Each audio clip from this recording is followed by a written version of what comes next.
प्रधानमंत्री नरेंद्र मोदी 16 अप्रैल को पूर्णिया के रणभूमि मैदान में चुनावी जनसभा को संबोधित करेंगे। वहीं प्रधानमंत्री के पूर्णिया आगमन से पहले राजद एमएलसी कारी शोएब व राजद की प्रत्याशी बीमा भारती ने जमकर हमला बोला है। मीडिया से बातचीत करते हुए दोनों ने कहा कि प्रधानमंत्री की चुनावी रैली से कोई फर्क नहीं पड़ने वाला है, इसका कहीं कोई असर नहीं होगा। कल पीएम का संबोधन जरूर होगा मगर कहीं कोई विकास की बात नहीं होगी, बल्कि हमेशा की तरह कल भी मंदिर, मस्जिद और आपसी भाईचारे को लड़ाने की बात की जाएगी। इस दौरान पप्पू यादव भी दोनों के निशाने पर रहे। निर्दलीय प्रत्याशी पप्पू यादव को दोनों ने बीजेपी का एजेंट तक बता दिया। वहीं इससे पहले चुनाव प्रचार के सिलसिले में पूर्णिया पहुंचे राजद के एमएलसी कारी शोएब का जोरदार स्वागत हुआ। पूर्णिया आगमन पर राजद प्रत्याशी बीमा भारती और युवा राजद के जिलाध्यक्ष नवीन यादव समेत राजद के कार्यकर्ताओं ने अपने नेता का जोरदार स्वागत किया। शहर के नवीन नगर स्थित युवा राजद कार्यालय में प्रेस वार्ता की शुरुआत लेते हुए राजद एमएलसी कारी शोएब ने कहा कि ये लड़ाई देश के संविधान और लोकतंत्र को बचाने की लड़ाई है। इस लड़ाई में पूर्णिया की हर एक लोग इंडिया गठबंधन के साथ खड़े हैं। देश में सिर्फ दो खेमे की लड़ाई है, एक तरफ गांधी की लड़ाई है तो दूसरी तरफ गोडसे की लड़ाई है। वो लोग जो गांधी के साथ हैं, ऐसे सभी लोग इंडिया गठबंधन के साथ खड़े हैं। ऐसे लोग जो गोडसे के साथ हैं वे बीजेपी के समर्थन में खड़े हैं। वहीं जो निर्दलीय हैं वैसे लोग भी बीजेपी के साथ में हैं। 2015 के चुनाव से पहले पप्पू यादव प्रधानमंत्री नरेंद्र मोदी से पार्लियामेंट ऑफिस में मिले थे और पूरे बिहार में अपने उम्मीदवार खड़ा किया था। कहते फिरते थे तेजस्वी चुनाव जीत गए तो राजनीति से संन्यास ले लेंगे। क्या उन्होंने संन्यास लिया? वे पहले भी बीजेपी के एजेंट के रूप में काम करते रहे, भाजपा के फंडिंग से पूरे बिहार को दिग्भ्रमित करते रहे। वहीं पीएम मोदी पर हमला करते हुए राजद प्रत्याशी बीमा भारती ने कहा कि जानकारी मिली है कि पूर्णिया में पीएम की रैली होने वाली है। वे पहले भी पूर्णिया आ चुके हैं। उन्होंने जो वादे किए वो आज तक पूरे नहीं हुए। इसके बाद अमित शाह अभी आए और वो भी लंबी चौड़ी भाषण देकर गए। यह जुमलेबाजी की पार्टी है। बीजेपी सबसे झूठी पार्टी है। कल भी पीएम के संबोधन में विकास की बात नहीं होगी, मंदिर, मस्जिद और भाईचारे को लड़ाने की बात होगी। पूर्णिया की जनता जुमले में फंसने वाली नहीं है। 10 साल में क्या हुआ पूर्णिया ने देखा है। इस बार पीएम चुनाव में कितनी भी रैली कर ले लेकिन इसका कोई प्रभाव नहीं पड़ने वाला है। महागठबंधन के एक एक कार्यकर्ता और जनता उनके साथ खड़ी है। उनकी जीत निश्चित है। आप तमाम लोगों को धन्यवाद, पूर्णिया वासियों को धन्यवाद। मैं कल से आया हूं, मैं जो मिल रहा हूं, मैं जिस मकसद से आया हूं आप लोग जान ही रहे हैं। कल भी आप लोगों से मुलाकात हुई थी। बहुत अच्छा माहौल है। आज पूर्णिया के लोग ये समझ रहे हैं कि देश को जब जब जरूरत पड़ी है, बिहार सबसे आगे चल के नेतृत्व किया है और बिहार को जब जब जरूरत पड़ी है तो सीमांचल नेतृत्व किया है। और पूर्णिया इस बात को समझ रहा है कि देश का संविधान बचाना है, लोकतंत्र बचाना है, इंसानियत सिसक रही है, कराह रही है, महिलाओं का जो अपमान हो रहा है, नौजवानों का जो अपमान हो रहा है, वो पूरा देश देख रहा है। आज संविधान को बचाने के लिए, लोकतंत्र को बचाने के लिए पूर्णिया अपने एक पैर पे खड़ा है। इंडिया के साथ हमेशा खड़ा रहा है, आज भी इंडिया के साथ फिर से खड़ा है और कहीं कोई लड़ाई नहीं है। सीधी लड़ाई है, एकदम आर पार। एक तरफ गांधी है, दूसरी तरफ गोडसे है। गोडसे और गांधी की लड़ाई है। जो लोग भी गांधी के साथ खड़े हैं वो सारे लोग इंडिया गठबंधन के साथ खड़े हैं। जो गोडसे के साथ खड़े हैं वो उधर भाजपा के साथ खड़े हैं। और जो लोग वोट कटुआ जो खड़े हुए हैं वोट काटने के लिए, लोगों को दिग्भ्रमित करने के लिए, वो लोग भी गोडसे के साथ खड़े हुए हैं। तो यहाँ लड़ाई सीधा गोडसे और गांधी के बीच की है। और गांधी, अंबेडकर, मौलाना अबुल कलाम आजाद का विचारधारा, पेरियार और बाबू जगदेव का विचारधारा, जन्ना कर्पूरी ठाकुर का विचारधारा, आदरणीय लालू प्रसाद यादव जी का विचारधारा एक तरफ है, एक तरफ गोडसे और सावरकर का विचारधारा एक तरफ है। तो लड़ाई दोनों तरफ है और बीच में कहीं कोई लड़ाई नहीं है, कहीं कुछ नहीं है। सारे लोग एक तरफ है। पूर्णिया जिंदाबाद था, है, रहेगा। पूर्णिया अपनी अस्मत के लिए लड़ रहा है। पूर्णिया अपने इस वजूद के लिए लड़ रहा है कि यहाँ का जो मैसेज जाएगा वो पूरे बिहार और देश के चुनाव को प्रभावित करेगा। क्योंकि ये सेकंड फेज का चुनाव है। यहाँ जो पोल होगा, यहाँ जो मैसेज यहाँ से जो निकलेगा वो पूरे बिहार की दिशा को तय करेगा। क्योंकि पहले फेज का चुनाव जो है, मैं घूम के आ रहा हूं चारों तरफ, जमुई हो गया, गया हो गया, नवादा हो गया, औरंगाबाद हो गया, वहां बहुत भारी बहुमत से एक तरफा इंडिया जीत रही है। उसकी एक आप झलक भी देख सकते हैं। आखिर पूरे देश में चुनाव हो रहा है, लेकिन नेशनल टीवी पर देखिएगा सिर्फ बिहार चल रहा है और मोदी जी हर लोकसभा क्षेत्र में आ रहे हैं। क्यों आ रहे हैं? क्योंकि उनको पता है कि बिहार हम बुरी तरह से हार रहे हैं। तो इसलिए पूर्णिया वासी पूरी तरह से तैयार हैं। यहां से गोडसे को जवाब देने के लिए वंच ऑफ थॉट लागू नहीं होगा, इसका ऐलान पूर्णिया से होगा। ये एमवाई समीकरण पर पप्पू यादव अपना दावा ठोक रहे हैं, इस पर क्या कहेंगे? एक बात बताइए, उन्होंने अपनी पार्टी को जब बनाया और पार्टी बनाने के बाद पूरा देश जानता है कि 2015 के चुनाव से पहले प्रधानमंत्री नरेंद्र मोदी जी से वो पीएम ऑफिस में जाके पार्लियामेंट में उन्होंने मुलाकात किया और मुलाकात कर करके और पूरे बिहार में अपने उम्मीदवार को खड़ा करके ऐलान किया कि मैं हरा दूंगा। जीतने की बात उन्होंने कभी नहीं किया, हरा दूंगा उन्होंने ऐलान किया था कि अगर तेजस्वी यादव, तेज प्रताप यादव जीत जाएंगे तो मैं राजनीति संन्यास ले लूंगा हमेशा के लिए। क्या उन्होंने संन्यास लिया? उसके बाद लगातार वो भाजपा के फंडिंग से पूरे बिहार को दिग्भ्रमित करते रहे, लेकिन बिहार उनको समझ चुका था कि किस तरह से ये कहां से इस तरह का हेलीकॉप्टर उड़ रहा है, क्या हो रहा है, और इसकी वजह से वो 19 तो हारे ही बुरी तरह से। मधेपुरा जैसी जगह पर जहां से वो लगातार राजनीति करते रहे, सब कुछ उनका कार्यक्षेत्र वही रहा, वहां से उन्होंने अपनी पार्टी से विधानसभा चुनाव लड़ने का काम किया और वहां के लोगों ने उनका जमानत जब्त करा दिया। आप इस बात से समझ सकते हैं कि उनका कितना दावा है।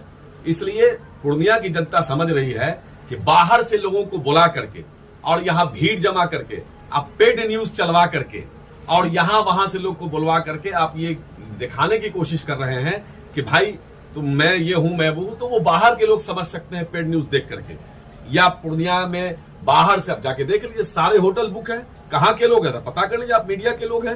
तो बाहर से लोगों को बुला के भीड़ दिखा के पूर्णिया के लोग को आप नहीं समझा सकते हैं। पूर्णिया के लोग आज एक पहली बार अति पिछड़ा की बेटी को तेजस्वी यादव जी ने यहाँ एमपी बनाने के लिए टिकट देने का काम किया, ये मामूली बात नहीं है और पूरे बिहार में इसका मैसेज है। एक अति पिछड़ा की बेटी यहाँ तो जब एमपी बनेगी तो पूरे बिहार में इसका मैसेज जाएगा और सीमांचल में खासतौर से कोई विधानसभा सीट ऐसा नहीं है जहां अति पिछड़ा समाज का 25, 30, 40, 50, 60, 17,000 वोट नहीं है।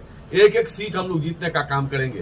पूर्णिया का लोकसभा चुनाव बीमा भारती का जीतना तय है और ये जीतेंगी हर हाल में, क्योंकि पूर्णिया से जब ये मैसेज जाएगा पूरे बिहार का अति पिछड़ा समाज का लोग इंडिया गठबंधन के साथ खड़ा हो गया है। अब बीमा भारती उन लोगों सामंतियों के द्वारा सताई हुई एक महिला है, एक ताकतवर महिला है, एक लड़ाकू महिला है। जब ये संसद में जाएंगी तो अपने समाज के लिए, अपने पूर्णिया वालियों के लिए, अपने सभी समाज, सभी वर्ग के लिए जब ये लड़ेंगी, वहां दहाड़ेंगी, उस समय कोई वहां रोकने वाला नहीं होगा और पूर्णिया और सीमांचल के हकूक के लिए ये लड़ेंगी। और ये जब एमपी बन के जाएंगी तो मैं वादा करता हूं कि 1 साल के अंदर हमारी सरकार बनेगी।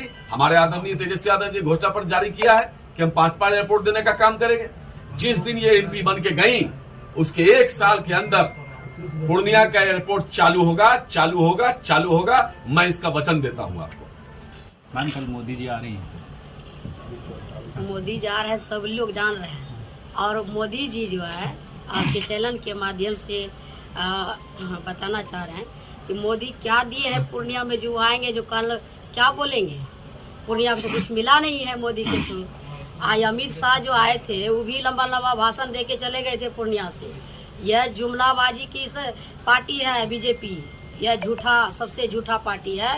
अकाल भी देखिएगा, कोई भी विकास की बात नहीं होगी, बात होगी एक ही बस, यह मंदिर और मस्जिद की बात होगी, भाईचारा को लड़ाने की बात होगी। इसीलिए उसके जुमले में कोई फंसने वाला नहीं है। पूर्णिया की जनता 10 साल देख चुका है, 10 साल में क्या हुआ है पूरे बिहार में, पूरे देश में सभी लोग भली भांति जानते हैं। इसलिए इस बार कितना भी उड़ेली कर ले, कहीं भी जा करके हर जगह तो आ रहे हैं, सभी जिला में जा रहे हैं, तो क्या प्रभाव पड़ रहा है? कुछ नहीं, उससे आने से कोई फर्क पड़ने वाला नहीं है। महागठबंधन के जो है जितने भी हमारे साथी हैं, हमारे भाई सोहेल जी आए हैं, एमएलसी हैं और आपको सब सारा बात बताने का काम किए हैं। हमारे भाई शाहनवाज जी है, हमारे जो है कि नवीन जी है जो कि काफी मेहनत कर रहे हैं। पूरा पूर्णिया एक एक जनता, एक एक कार्यकर्ता महागठबंधन के सभी एक एक पैर पर खड़ा है, एक एक सिपाही बन करके हमारे आदरणीय लालू प्रसाद यादव जी गरीब की आवाज बन करके जो सबको आवाज देने का काम किया है, गरीबों के लिए हक के लिए लड़ने का काम किया। एक एक गरीब, एक एक पूरे समाज हमारे साथ है। हमारे उभरता हुआ चेहरा आदरणीय जो नेता है हमारे आदरणीय तेजस्वी यादव, उसके साथ है, महागठबंधन के साथ है। कोई किसी से मुकाबला नहीं है। हम लोग मजबूती से चुनाव लड़ने जा रहे हैं। मजबूती से यहाँ से चुनाव जीता करके पूर्णिया के जनता का जीत होगा, एक एक जनता का, एक एक कार्यकर्ता का जीत होगा। जान रहे हैं, अपने लोगों से कह भी रहे हैं, मैं जानता हूँ निर्दलीय जो भी उम्मीदवार हैं वो कह भी रहे हैं कि हम जीतने नहीं जा रहे हैं, लेकिन हमको हरा देना है। मतलब गांधीवादी लोगों को, मौलाना आजाद अम्बेडकर पेरियार के लोगों को, उनके विचारधारा को वो हराना चाहते हैं। बल्कि वो ये कह सकते हैं कि गोडसे और सावरकर के विचारधारा को जिताना चाहते हैं। इसलिए पूर्णिया की जनता गोलवरकर और सावरकर की विचारधारा को जीतने नहीं देगी। गांधी, पेरियार, अम्बेडकर और मौलाना अबुल कलाम आजाद जिंदाबाद थे, हैं, जिंदाबाद रहेंगे। हमारे जो है मुखिया जी का जो बहुत उभरता हुआ चेहरा है बच्चा, वो हम हमारे साथ में बैठे थे, बहुत अच्छे आदमी व्यक्ति है। उनके साथ वो व्यवहार किए हैं। पप्पू यादव के आदमी जो है उसको पीटने का काम किया।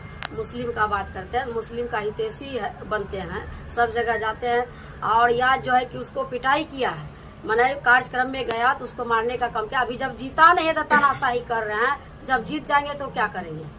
अभी बेचारा जो है कि पहली बार मुखिया बने हैं और उसके साथ में जो है इस तरह से मारपीट किया, वोटर को धमकी दे रहा है, सबको फोन से धमकी मिल रहा है। कई कार्यकर्ता हमको फोन किए, कई जो जनता हमको फोन करने का काम किया कि हमको धमकी मिल रहा है कि वोट नहीं देना है हमको। अब ये से धमकी चमकी मिल रहा है तो फिर जीतने के बाद क्या करेंगे। पूर्णिया में जो हमारे व्यवसायी है पूर्णिया के, अब ये से जो है कि दहशत में है, वो जीतेगा तो क्या करेगा। इसलिए इस पर जो है कार्रवाई भी होना चाहिए। पूर्णिया की जनता को आश्वस्त करा रहे हैं कि कोई निर्दलीय लड़ाई, सीधी लड़ाई एजेंट बन के काम करने के लिए पूर्णिया में खड़े हुए हैं। उसको इतना ही शुभचिंतक थे, जा करके वहाँ पर खड़ा होते ना, मधेपुरा जाते, मधेपुरा से चुनाव लड़ते। इसलिए उसको तो यहाँ महागठबंधन के जो है कैंडिडेट है उसको हराने के लिए वह बीजेपी के एजेंट बन करके जगह जगह कह रहे हैं पूर्णिया के दिल में है, पूर्णिया के दिल में है। पूर्णिया के दिल में तो 20 तो साल पहले कहाँ ये जवाब चले दें, नहीं पूर्णिया के दिल में है तो पहले ये जवाब दें कि मधेपुरा के लोगों ने अपने दिल से उनको क्यों निकाल दिया, क्यों निकाल दिया? विधानसभा चुनाव में उनकी जमानत क्यों जब्त हो गई, पहले ये तो बता दें। मैडम, पूर्णिया अब एक बैग आ गया उनके दिल में। पप्पू यादव कह रहे हैं कि 4 जून को जो है ना पूरा दुनिया देखेगा कि कौन है हीरो। चलिए ना, कौन हीरो है, यहाँ कौन कोई क्या हीरो है? बनने नहीं आया, जनता का सेवक बनने आया है। जो देखिए, हीरो बनना चाहता है जनता उसको जीरो पर पहुंचा देगी। बस हम लोग गरीब से जुड़े ये हुए, जनता की गरीब के सेवक है बेटी ये। है, अति पिछड़ा 5 की बार के बेटी MLA है, हैं। 5 बार से सेवा करते आ रहे हैं रुपौली के जनता को। सभी भली भांति मेरे बारे में जानते हैं। कोई जो है ना टाटा अंबानी की बेटी नहीं है, गरीब से जुड़े हुए हैं, गरीब की बेटी है, गरीब के हित के लिए सोचेंगे। और गरीब जो हमारे जनता, यहाँ के पूर्णिया जनता ने उसको 4 तारीख के रिजल्ट में पता करेगा। हीरो यहाँ कोई हीरो नहीं है। हम लोग गरीब का सेवा करने के लिए, जनता हीरो को नहीं पसंद करती, हाँ। जनता सेवक को पसंद करती। इधर से उधर जा रहे हैं तो उसमें क्या कहेंगे आप? देखिए, हम लोग जो है ना आरजेडी की विचारधारा से जुड़े हुए हैं। और एक बात याद रखिएगा, हम लोग जितने भी लोग हैं आरजेडी से जुड़े हुए, वो मंदिर प्रसाद के लिए कभी मंदिर नहीं बदलते हैं, इतना याद रखिएगा। और हम लोग की लड़ाई यहाँ पर कहीं नहीं है। आप जहाँ भी जाइएगा, ठीक है, एक शब्द में बीमा भारती, बीमा भारती। विचारधारा की लड़ाई है, विचारधारा की लड़ाई व्यक्ति है, किसी की लड़ाई है ही नहीं। ऐसी ही खबरों के लिए उन्हें करें सभी से धर्म के 24 लोगों का लाइव को भरपूर साथ सब्सक्राइब, मिल रहा है। साथ दिए गए बेल आइकन को भी दबाएं। Thank you.